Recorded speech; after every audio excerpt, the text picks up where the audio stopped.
உங்கள் வாழ்க்கையில் ஒருமுறையாவது வெறும் 10 ரூபாய்க்காக பிறரிடம் கையேந்தி நின்றிருக்கிறீர்களா? உங்கள் பாக்கெட் காலியாக இருந்த காரணத்திற்காக உங்களுக்கு மிகவும் பிடித்தமான ஒரு பொருளை வாங்க முடியாமல் தலைகுனிந்து நின்றிருக்கிறீர்களா? அல்லது உங்கள் பிள்ளையின் ஆசையை நிறைவேற்ற முடியாமல் அடுத்த மாதம் பார்க்கலாம் என்று பொய் சொல்லியிருக்கிறீர்களா?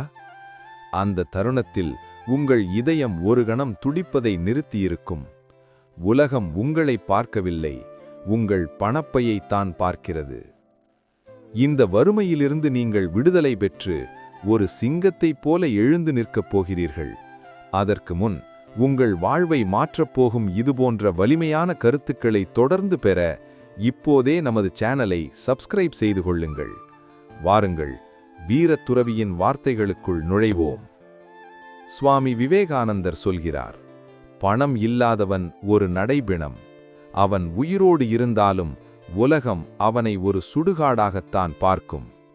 ஆனால் இதே விவேகானந்தர்தான் ஒரு பிச்சை பாத்திரத்தோடு தெருவில் நின்றார், அவமானப்படுத்தப்பட்டார். அவர் அழுதாரா? இல்லை. அவர் ஒரு சபதம் செய்தார்.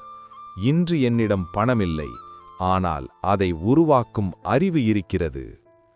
பலர் கேட்கிறார்கள், ஏன் கடவுள் என்னை பணக்காரனாக படைக்கவில்லை?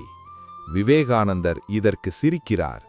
கடவுள் யாருக்கும் செல்வத்தை நேரடியாக தருவதில்லை, அதற்கான வாய்ப்புகளைத்தான் தருகிறார். ஒரு மாதம் 1,00,000 ரூபாய் சம்பாதிக்க ஆசைப்படுகிறீர்கள் என்றால் உங்கள் மூளை அந்த 1,00,000 ரூபாய்க்கான வேலையை செய்ய தயாரா? ஒரு பாத்திரத்தின் அளவு என்னவோ அவ்வளவுதான் அதிலே நீரை நிரப்ப முடியும். உங்கள் தகுதியெனும் பாத்திரம் சிறியதாக இருந்தால் அதில் அதிர்ஷ்டவசமாக 1 கோடி ரூபாய் கொட்டினாலும் அது வழிந்து ஓடிவிடும். அதனால்தான் லாட்டரி அடித்தவர்கள் மீண்டும் ஏழையாகிறார்கள். இங்கே ஒரு விஷயத்தை புரிந்து கொள்ளுங்கள். ஒரே நேரத்தில் 2 முயல்களை துரத்துபவன் ஒரு முயலை கூட பிடிக்க முடியாது. உங்கள் கவனம் சிதறக்கூடாது. 10 இடங்களில் 10 அடி குழி தோண்டுவதால் தண்ணீர் வராது. ஒரே இடத்தில் 100 அடி குழி தோண்டுங்கள். அப்போதுதான் வெற்றி எனும் நீரூற்று பீரிட்டு வரும். உங்கள் தகுதியை வளர்க்கும்போது கவனசிதறல் என்பது உங்கள் எதிரியை விட ஆபத்தானது. ஒரு சாதாரண சிறுவனை பேரரசனாக மாற்ற பல ஆண்டுகள் எடுக்கும். வாழ்வீச்சு வில்வித்தை மட்டுமல்ல, ஒரு தேசத்தின் ஒவ்வொரு நாணயத்தையும் எப்படி கணக்கிடுவது என்ற அறிவை உங்களுக்குள் ஊட்ட வேண்டும். நீங்கள் இன்று ஒரு வேலையில் இருந்தால் அந்த வேலையில் நீங்கள்தான் சிறந்தவர், த பெஸ்ட் என்று சொல்லும் அளவுக்கு தகுதி பெற்றுவிட்டீர்களா? அப்படி இல்லை என்றால் பணம் உங்களை தேடி வராது. முதலில் உங்கள் திறமையை தீட்டுங்கள். உலகம் உங்களுக்கு விலையை நிர்ணயிக்கும். விவேகானந்தர் ஒரு ரகசியத்தை சொல்கிறார். சோம்பேறியிடம் இருக்கும் அறிவு துருப்பிடித்த வாள் போன்றது. பலரிடம் ஐடியாக்கள் கோடிக்கணக்கில் இருக்கும், ஆனால் அதை செயல்படுத்தும் வேகம் இருக்காது. சூரியன் உதிப்பதற்கு முன் எழுந்து தன் இலக்கை நோக்கி ஓடாத ஒருவனிடம் செல்வம் தங்குவதே இல்லை. ஏன் தெரியுமா? காலம் என்பதுதான் உண்மையான பணம். ஒரு நாளைக்கு நீங்கள் செலவழிக்கும் 24 மணி நேரத்தில் எத்தனை மணி நேரத்தை சுய முன்னேற்றத்திற்காக செலவழிக்கிறீர்கள்? எதிரி எப்போது வேண்டுமானாலும் தாக்கலாம், வாய்ப்பு எப்போது வேண்டுமானாலும் கதவை தட்டலாம். உங்கள் சோம்பலை நீங்கள் கொல்லாதவரை வறுமை உங்களை விட்டு போகாது. நீங்கள் தூங்கும்போது உங்கள் எதிரி உழைத்துக் கொண்டிருக்கிறான் என்பதை நினைவில் கொள்ளுங்கள். அந்த எதிரி உங்களை விட பணக்காரனாக மாறுவதில் ஆச்சரியமேதுமில்லை. வாழ்க்கை மிகவும் சிறியது. அதில் எல்லா தவறுகளையும் நீங்களே செய்து அடிபட்டு திருந்தும் அளவிற்கு உங்களுக்கு ஆயுள் கிடையாது. புத்திசாலி மற்றவர்களின் தவறுகளிலிருந்து பாடம் கற்பான். முட்டாள் தன் தவறுகளிலிருந்து கூட கற்க மாட்டான். உங்கள் போட்டியாளர் ஏன் தோற்றார் என்று கவனியுங்கள். அந்த தவறை நீங்கள் செய்யாதீர்கள். அதுவே உங்கள் வேகத்தை 10 மடங்கு அதிகரிக்கும். ஏழை என்பவன் கையில் பணமில்லாதவன் அல்ல, மனதில் நம்பிக்கை இல்லாதவன். ஒரு விவசாயிக்கு ஒரு புதையல் கிடைத்தது, ஆனால் அவன் அதை மீண்டும் மண்ணில் புதைத்து விட்டான். இவ்வளவு பெரிய செல்வத்தை என்னால் கையாள முடியாது, யாராவது திருடி விடுவார்கள் என்ற பயம் அவனுக்குள் இருந்தது. உங்களுக்கு பெரிய பணம் வரவேண்டுமென்றால் முதலில் உங்கள் மனதை விரிவுபடுத்துங்கள்.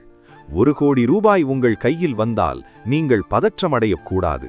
அதை எப்படி பெருக்குவது என்று யோசிக்க வேண்டும். சிங்கம் பசித்தாலும் புல்லை தின்னாது.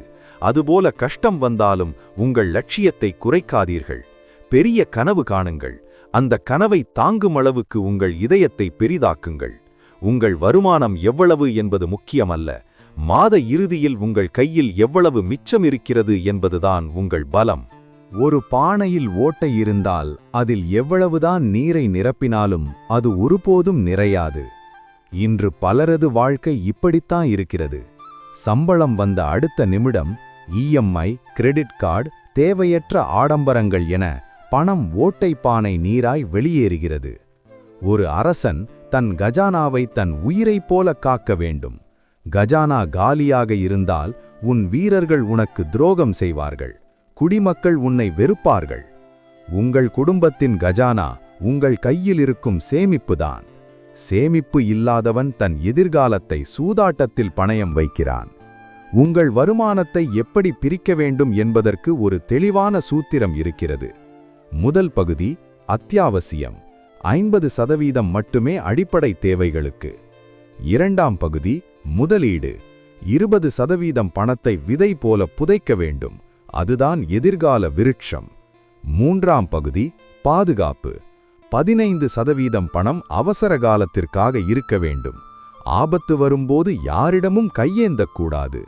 நான்காம் பகுதி தர்மம் மற்றும் இன்பம், மீதமுள்ள 15% சமூகத்திற்கும் உங்கள் மகிழ்ச்சிக்கும். வருமானத்திற்கு மிஞ்சி செலவு செய்பவன் தன் கைகளால் தன் கண்களை குத்திக்கொள்வதற்கு சமம். கடன், தீ, நோய், இந்த மூன்றையும் சிறிதளவு கூட மிச்சம் வைக்காமல் முழுமையாக அழிக்க வேண்டும். கடன் என்பது ஒரு போதை போன்றது. வட்டி வளையத்திற்குள் சிக்கிவிட்டால் வாழ்நாள் முழுவதும் மற்றவனுக்காக உழைக்க வேண்டியிருக்கும். கிரெடிட் கார்டுகள் உங்களை செலவு செய்ய தூண்டும், ஆனால் உங்களிடம் இல்லாத பணத்தை செலவு செய்வது உங்கள் கௌரவத்திற்கு செய்யும் தற்கொலை.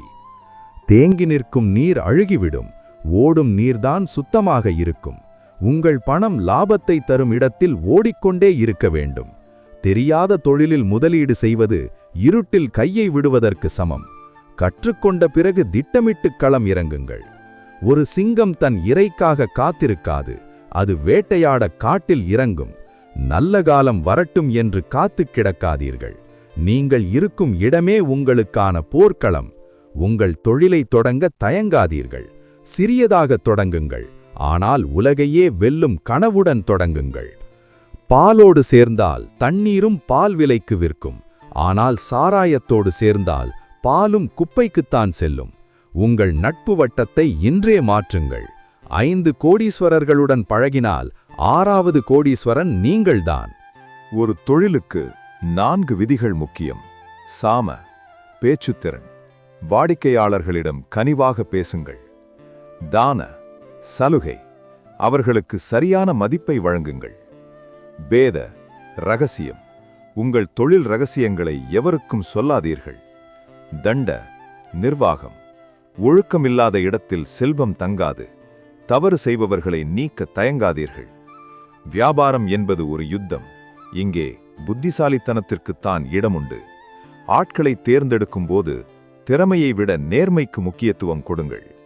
திறமையை கற்றுக் கொடுக்கலாம், நேர்மையை கற்றுக் கொடுக்க முடியாது. வருமானத்திற்கு பல வழிகளை உருவாக்குங்கள்.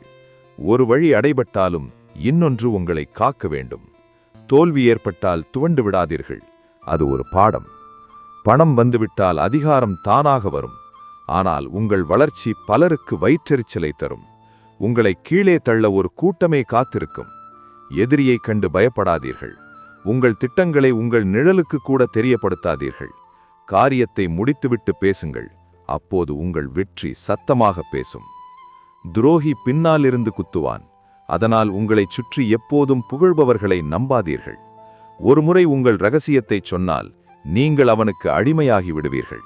உங்களை அழிக்க நினைக்கும் எதிரியை முழுமையாக வீழ்த்துங்கள். அவனுக்கு மீண்டும் எழத் தெம்பிருக்கக்கூடாது. தர்மத்தின் வழியில் நின்று நீங்கள் செய்யும் போர் அநீதியாகாது. என் வீரமிக்க இளைஞர்களே, இந்த சொற்கள் வெறும் தகவல்கள் அல்ல, உங்கள் வறுமை எனும் சங்கிலியை உடைக்கப் போகும் வைர ஊசிகள். முடிந்ததை எண்ணி வருந்தாதே. இனி நடக்க வேண்டியதை உன் அறிவால் தீர்மானி. உங்கள் கையில் இன்று பணமில்லாமல் இருக்கலாம், ஆனால் உலகையே விலைக்கு வாங்கக்கூடிய ராஜதந்திரம் இப்போது உங்கள் மூளையில் விதைக்கப்பட்டிருக்கிறது. எழுந்து நில்லுங்கள். உங்கள் சாம்ராஜ்யத்தின் முதல் செங்கலை இன்று நடுங்கள். உங்கள் வாழ்க்கையை மாற்றப்போகும் அந்த ஒரு விதி எது? அதை மறக்காமல் கீழே கமெண்ட், அதாவது பதிவு செய்யுங்கள். உங்கள் வெற்றியை பகிர்ந்து கொள்ளுங்கள். நண்பர்களுக்கும் இந்த வீடியோவை அனுப்புங்கள். மறக்காமல் சப்ஸ்கிரைப் செய்யுங்கள். அடுத்த முறை நீங்கள் கண்ணாடி பார்க்கும்போது அதில் ஒரு சாதாரண மனிதனை பார்க்காதீர்கள், ஒரு சாம்ராஜ்யத்தின் சிற்பியை பாருங்கள். வாழ்க வளமுடன். வெற்றி நிச்சயம். உங்கள் அதிகாரத்தை நோக்கி முன்னேறுங்கள்.